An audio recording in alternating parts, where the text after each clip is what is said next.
Bonjour à tous et bienvenue dans cette nouvelle émission Bibliothèque sur les ondes. Toutes les 2 semaines, nous vous donnons rendez-vous pour vous présenter 2 ouvrages sélectionnés à la Bibliothèque d'Égletons. Ces œuvres seront reliées par une thématique commune et nous aurons le plaisir de les explorer ensemble au cours de ces quelques minutes. Pour cette première émission, à l'approche de la commémoration du 8 mai, nous avons choisi de mettre en lumière 2 ouvrages relatifs à la Seconde Guerre mondiale.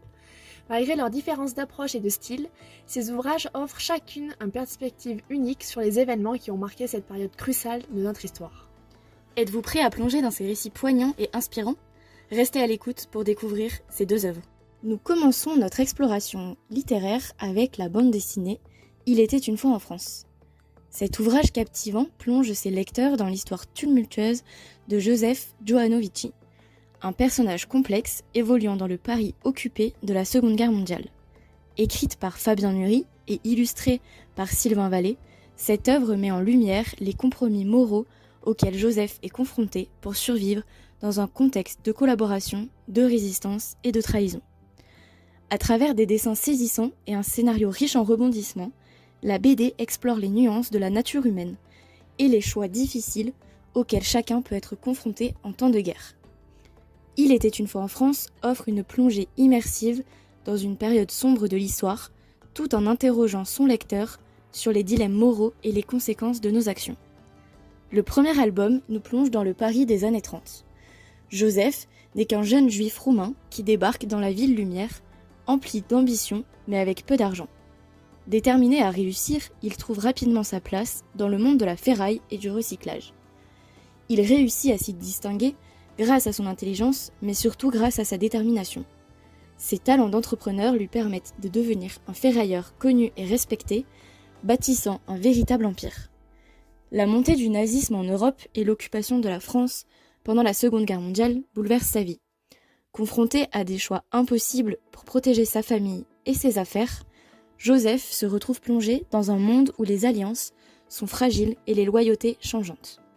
Dans ce climat de peur et de confusion, il doit alors jongler entre les exigences des autorités nazies, les résistants français et ses propres intérêts.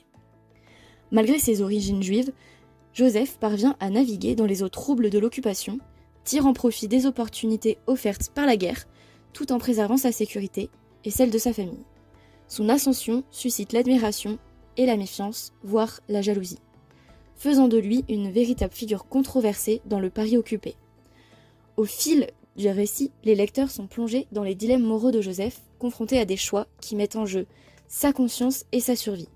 Entre trafic, compromis et alliances dangereuses, il doit constamment jongler avec les impératifs du pouvoir et les exigences de son propre code moral.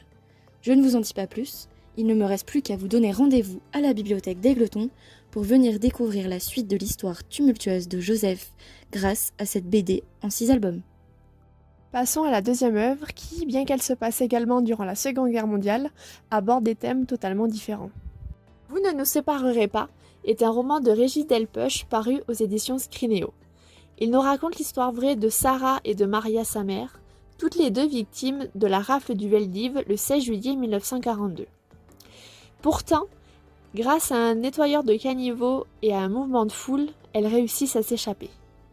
Ainsi, pendant 2 ans, elles vivent sous de fausses identités et ont pris le nom de Liliane et Georgette Sarraud.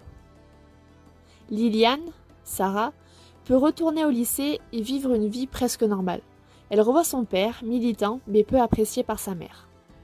Tout allait bien, jusqu'au matin fatidique du 24 mai 1944, 7 heures. C'est à ce moment-là que 2 jeunes policiers les arrêtent. Elles ont été dénoncées. Cette fois-ci, elles ne peuvent pas s'échapper et sont envoyées dans l'enfer des camps.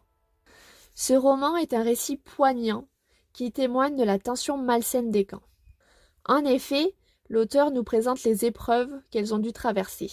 Comment, par exemple, elles devaient s'organiser pour récupérer à manger autre que de la soupe claire, ou comment elles étaient obligées de traîner le corps des personnes mortes durant la nuit pour les appels le matin. L'auteur nous témoigne également de la libération, qui était alors vue comme un phare d'espoir, mais qui a aussi amené son lot d'ennuis. En effet, à travers la mère de Sarah, on découvre la dysenterie, et encore aussi le retour presque impossible à la réalité, tellement elles ont été déconnectées de celle-ci. On peut s'attendre à un livre difficile à comprendre, difficile à approcher, Mais grâce à Sarah, à ses émotions et à ses espoirs, on s'accroche comme elle a fait à travers ce roman. Un autre point fort du livre est le fait que l'auteur nous offre à la fin de ce roman un dossier qui va plus en détail dans les événements qui se sont passés, car je rappelle, ce roman est tiré d'une histoire vraie. Par exemple, juste après la fin du roman, on a une interview avec Sarah et qui nous permet d'avoir un peu plus de contexte sur ce qui s'est passé. Par exemple, on apprend le fait que ce sont ses voisins qui l'ont dénoncé. C'est vraiment, selon moi, le roman parfait pour introduire cette période de l'histoire au collège. C'est de la littérature jeunesse qui n'a pas peur d'utiliser les mots pour décrire la vérité et les souffrances qu'ont vécues ces personnes. En faisant ces recherches sur ce livre, j'ai trouvé un commentaire qui disait que c'était une claque nécessaire, et je ne saurais pas mieux dire moi-même. À l'approche de cette journée de commémoration du 8 mai, ces deux œuvres littéraires nous rappellent avec force l'importance de se souvenir, de réfléchir et d'apprendre des événements passés. À travers la plume de ces auteurs talentueux, nous sommes transportés dans les tumultes de la Seconde Guerre mondiale, témoins de souffrances, des sacrifices et des actes de bravoure qui ont marqué cette période sombre de l'histoire humaine. C'est